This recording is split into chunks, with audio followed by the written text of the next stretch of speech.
Hello YouTube fans, here again. And I figure as Halloween's on its way, well not on its way, but that's really in October, why not do this one? I remember reviewing, near Halloween time, all the Halloween films. He's using the shitty remakes, he's using the new ones, and so on. But the original Halloween, as we know, is a classic. And we all know the classic director being John Carpenter. Not the shitty Rob Zombie, but John Carpenter. And some people like Rob Zombie, that's fair enough. But in all fairness, I grew up watching the classic John Carpenter one. And I'm more than going to do not the review like a movie or anything, but more of the biography or review sort of what was going on behind the scenes of a classic horror film, being John Carpenter's, the original, the classic, Halloween. So, at the time, John Carpenter was a new sort of promising director. He did films, let's say, like Dark Sky. It was like a student film, which, as we all know, inspired the movie, the Ridley Scott classic, that being Alien. And then after he did Dark Sky, he did a movie called Assault Precinct 13 in 1976. They're very successful and so on, but then John Carpenter decided to do something different, something unique. It was inspired by a film that came out in 1974, if I remember rightly. And that film, which, as we all know, is Baptismus. So it was inspired by the movie Baptismus. It was inspired by When a Stranger Calls and so on, but it was more or less a Baptismus. What was more what it was inspired by, because when a stranger call, remember right, it was in 79, it was in 78. And it does have a similarity, and I think originally the movie was just funny enough. What was going to be, what was Baptismus, I meant to say, it was going to be Halloween. It wasn't originally going to be Halloween, it was based on Halloween night, you had a psychopath, and so on. But then they altered it to Baptismus, and instead we never knew what this guy was. But you had the famous P.V. shot, which it does, the cameraman was the killer. Think about it. The P.V. shot, someone going up the wall, somebody opening a window, someone attacking someone, someone hiding. The cameraman did all that in a P.V. shot. And it inspired Contamper to use that idea. So you got the day opening where you've seen the P.V. shot being the cameraman. You've seen the Pukel stabbing off the door, which we all know is the sister of Michael. Get the fulfillment of the mask getting taken off, and you see a 12-year-old boy. That it does. Michael Mathers. And it's very, very clever, you know what I mean? It's a very cleverly shot and how they did that. And at the time, Contably wanted to do what they call would later be called the slasher films. You know what I mean? Before that, you had Texas Chainsaw Massacre, you had Baptismus, and so on. So this was, for its time, was new. It was unique. So it was a man, I mean, and the thing what I love about Halloween is you never really got to know the motive. First Halloween, you see the doctor telling the story, and again, what a damn good actor. What a damn good actor. As Dr. Humus, the original, the classic. You know what I mean? You've got a damn good actor. And that's what I love about this film. And you know what I mean? At the time, you got Jamie Lee Curtis as well. This was a big break. You know what I mean? And Muffer, as we all know, was Janet Leigh, famous for the original psycho scene in the sour scene. Jamie Lee Curtis wasn't popular then, you know what I mean? She wasn't. So you got all these good actors in place before they made it big, except for Dr. Humus, you know what I mean? You've got the actor himself. Donald Pleasence. Now, Donald Pleasence, he appeared in films well before this. We all remember him in the classic Bond movie, You Only Live Twice. Blofeld, the star on his face, the pussy. I'm not talking dirty, I mean the one that goes meow meow. So, it was pretty good to see Donald Pleasence as Dr. Humus. So the list goes on at that time, and at the time, as we all know the history of the film, There was, at first, I remember right there was going to have a town mast, and it was going to be like a town attacking people on Halloween night, and then they decided, no, no, no, no, we'll have the kiddie as a town, stop that. And they decided to get an old Captain T Turk mast paper. I hear them starting off from the 60s, so Captain T Turk. So doesn't look fuck all like Captain T Turk. All they did was they played it right, stuck it on the actor to be Michael, and the rest is history. And I loved the film for that. And they based it, as you know, in Halloween night. It's a dive that escapes a mental asylum. He's stalking these fucking girls and he's killing them off one by one. And we all know the rest of the story when they get to Halloween. And at first, I sort of felt sorry for John Carpenter, because even though he made it big of Halloween, you had this one dickhead student, a Mr. Know-It-All, right? A Mr. Know-It-All. He turned around and said, oh, how can you make a violent film like this? Seriously, fuck you.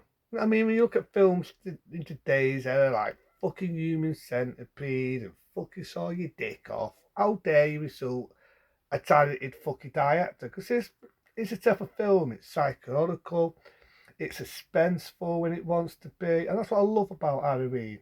I love it. You know what I mean? And you got the Jake Store, everybody knows it, you know. I'm not going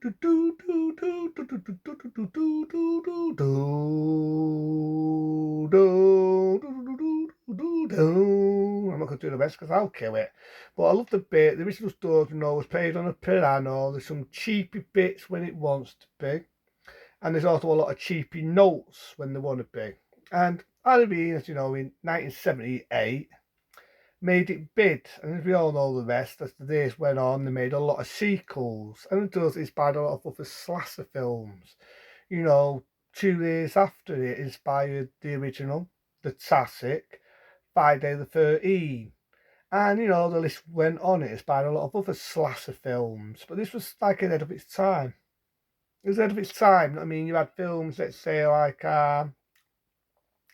Texas Chainsaw Massacre, you had films like Black Christmas, and then this one come out, The Dive of the Mast, who would later be, as we all know, nicknamed The Sape. And that's what I love about Halloween. They later nicknamed him The Sape. And there's something else I love about Halloween. It's not really that bloody. To get the stabbing of the sister, you see a little bit of blood.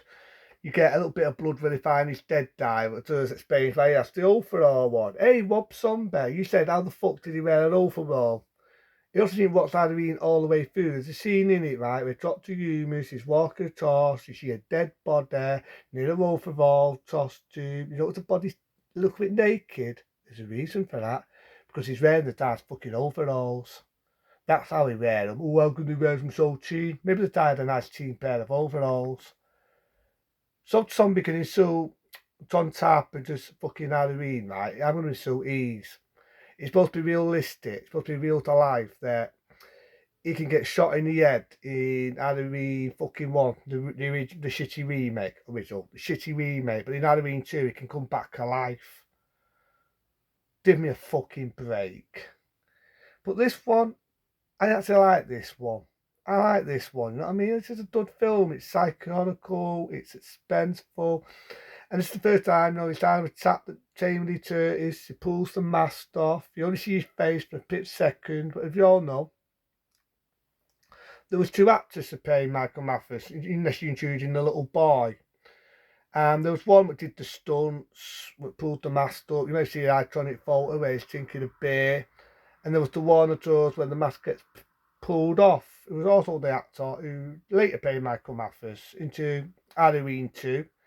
They had a stunt man who makes a small appearance in Halloween 3, which I'll probably get to them later. And then you had the televised version of Halloween, which basically started in 1981. Roughly the same day when he was doing Halloween 2. And I told us it wasn't that bloody, it wasn't that fire. Some of the bits for the stabbing of the sister was timmed down. But one thing I do like about that one, there's a few extra bits what was not in the theatrical. There's a bit where Dr. Loomis, again played by Donald Pleasence, is going to the asylum and he's advising these people not to let Michael out. And That's always got me, because if you see that and you see bits of the theatrical, they were going to let him out because they didn't think he was a threat anymore. So what was the whole point of him breaking out? Unless Michael Mathers sensed that he wasn't going to get out and Dr. Humus was going to dope him up and make him off his fucking head so they could keep him in. There's always that, but always had me wondering why he'd break out when they're going to let you out, mate. But it is what it is. It just, no, it's a mind fuck.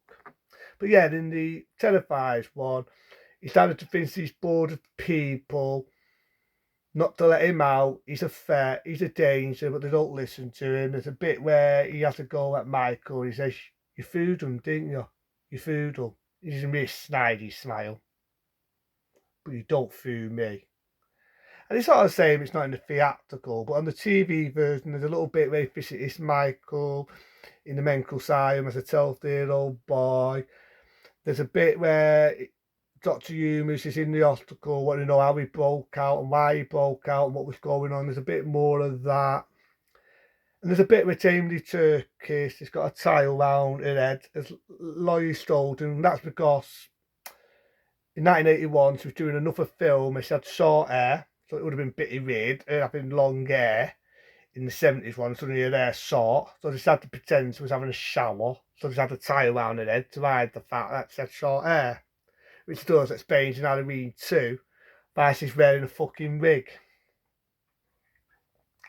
Like I said, there's a lot of bits in there, a lot of Tara Lod in the film, but they're whether you like the theatrical or the Terrifies one. Halloween, the original, definitely made a big hit. It was a big budget, successful film by John Carpenter. As we know, in 81 they did the sequel. He did the third one, and so on, and the rest is history. It made a lot of slasher films. It was proper for Halloween. I always watch Halloween, even the sequels, and so on, every time it's this time of the month.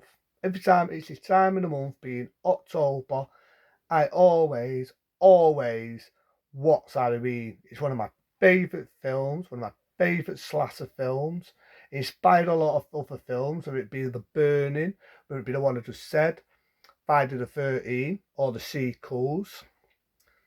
What can I say? It's a classic. But into them, be smart, be safe, and I'll see you later.